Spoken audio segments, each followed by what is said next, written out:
People always say I'm the Beatle who changed the most, but really that's what I see life is about.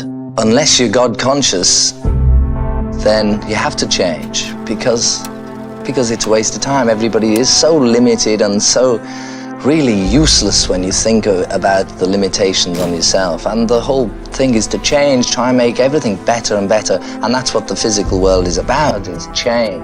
Never play to the gallery, I think.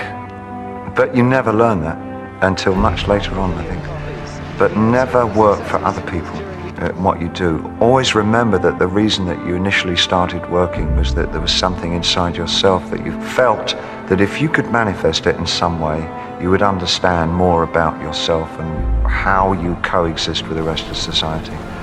I think it's terribly dangerous for an artist to fulfill other people's expectations. I think they generally produce their worst work when they do that. But I've gotten used to the fact that you just can't please all the people all the time. And I've got no great desire to be loved in a major way by faceless, anonymous crowds. It's not part of something that I want. And the other thing I would say is that if you feel safe in the area that you're working in, you're not working in the right area. Always go a little further into the water than you feel you're capable of being in. Go a little bit out of your depth. And when you don't feel that your feet are quite touching the bottom, you're just about in the right place to do something exciting. I don't ever wanna feel like I did that day. Take me to the place I love. Take me all the way in the place I love. Making music with my band. The most sacred thing that I have going is creating sound with my best friends. I just have to gently suggest that you make the most out of your life and treat every single person that you meet with love and respect. I don't care what class you come from, what race you come from, what gender you come from. People are people. You're going to be assholes and you're going to be amazing people. I think the force that created us is expressing itself through our existence. I don't believe that a musical idea starts in your brain. I believe it starts at a place before that we don't have any direct contact with. And I believe that everything that we do, everything that we create is nature expressing itself the same way that when a flower grows out of the ground or a tree grows out of the ground, it's nature expressing itself. And you might say that the tree is expressing itself by the way its branches move out, but it's the force that drives nature. The tree is the visible thing that appears to our senses, but I don't at all believe it's the source of why everything is perpetuated all the time, you know.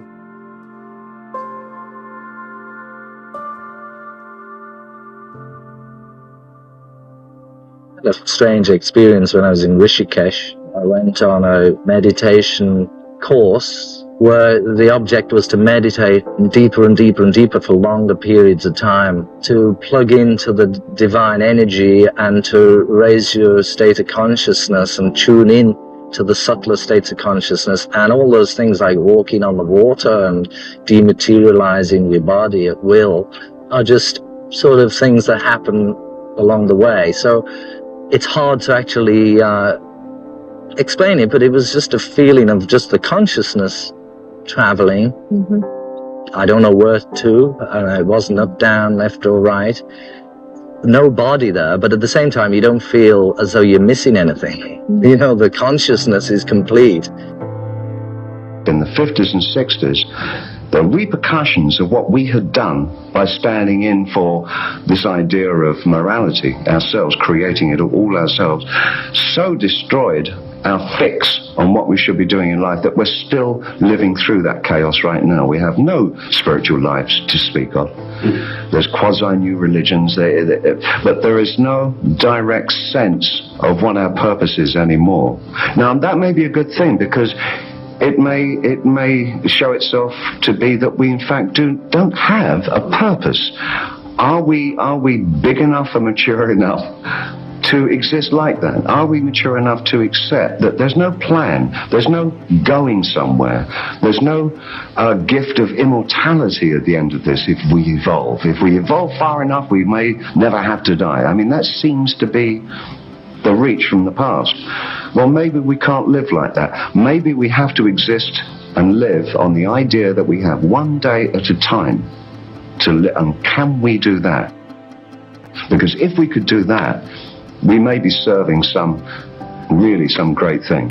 My 5th birthday, actually, on my birthday, was the day that men first walked on the moon. that sort of became part of normal life. Like, wow, this is the world, this is life, this is living, stuff like that happens, and then a guy goes to the moon, and then cool stuff.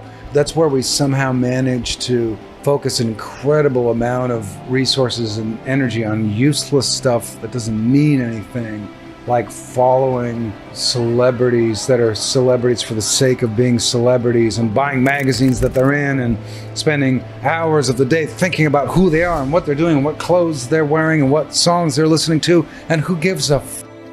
And by the same token, we're still sort of participating in a system that ecologically is slowly but surely destroying everything, and everyone can say that, everyone kind of knows that, even the naysayers sort of have to believe it at this point, but nothing's really changing. And that's all, that's just kind of a strange thing to me. I see sort of the simple truth in a baby, in simple things, because they're taking them simply, and they're finding like a universe in something that's very small, that's very simple, that we all take for granted. That's much more important than what some idiot is wearing on a red carpet. To me, it's the kind of the simplicity of like that banana over there, which is pretty amazing. And that sounds like a stupid thing to say, but it's true. It's pretty amazing how it got here. And what always occurs to me is children, having children, watching them grow up, seeing them as babies, taking this almost kind of smug sort of superior attitude that the adults take around children as though they're smarter, while observing at the same time all of the areas where children are actually much smarter than adults, and the big smart adults not really seeing it. And it's that sort of simplicity, it's that banana that's in front of you, it's that they're living in the moment and seeing everything sort of that is right there. They're not complicating anything, they're not preoccupied with things that are completely unnecessary, therefore they're kind of there and open to see sort of the miracles of life. You and me and this nice gentleman holding the camera. When we die, there's nothing left, no memories, we don't exist anymore, it's lights out. It doesn't make where we are and what we're seeing and what our experience is less important or less amazing. It's still just as incredible and just as miraculous. So the idea of spirituality, the idea of a disembodied spirit, the idea of something going on outside of this, it's nice to think about it. It's great if it's there, but it doesn't have to be for us to give a shit about how miraculous the world around us is and what's going on right now.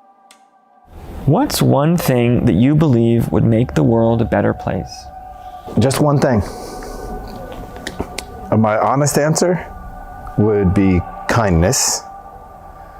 My sort of self-centered answer would be music. And my super-centric answer would be air that you can breathe. Having just come from Cairo, where the simple, taken for granted act of breath is not an option. Let's go with kindness. I feel like when you get to the metaphorical gates of Peter, really all they're going to ask you is, were you kind? And I don't know, maybe the whole point of this little tiny blink of an eye that we're here is just to decrease the suffering through kindness and other thoughtful acts. It could be painting, it could be caregiving, it could be just smiling. That's all. Music it's an ineffable thing that I don't think words can really do any good to give us any true understanding of. We are able to make contact with that creative force of the universe, or the source, or God, or whatever you want to call it. We're able to sort of connect with the intelligence of this by learning a musical language, learning a musical instrument, learning how to identify a sound and a feeling, and to be able to learn how to gradually express that feeling through an instrument. The idea of somebody considering themselves responsible for a piece of music is ridiculous. We're only acting into the laws of nature that have given us the possibilities that we're exploring with the intelligence that we've been given. Something like the frequency spectrum from low to high.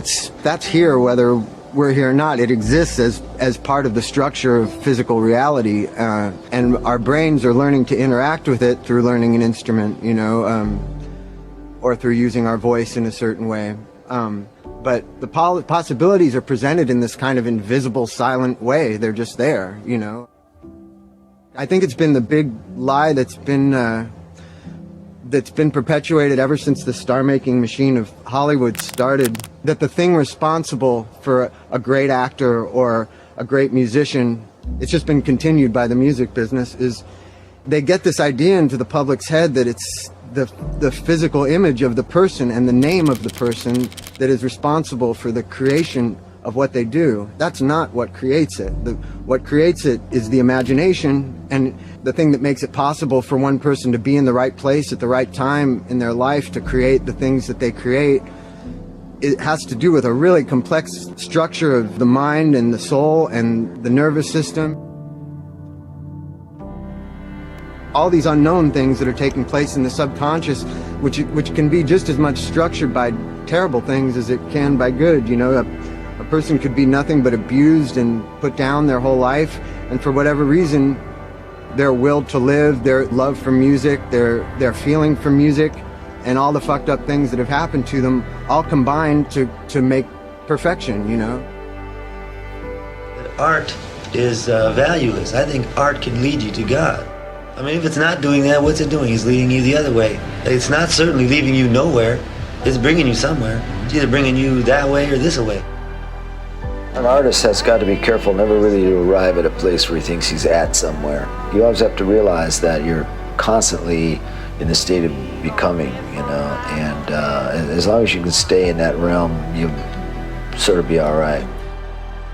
You use the word destiny over and over throughout the book. What does that mean to you? It's a feeling you have that you know something about yourself nobody else does. The picture you have in your mind of what you're about will come true. That's kind of a thing you kind of have to keep to your own self because it's a fragile feeling and you put it out there, somebody will kill it. So it's best to keep that all inside.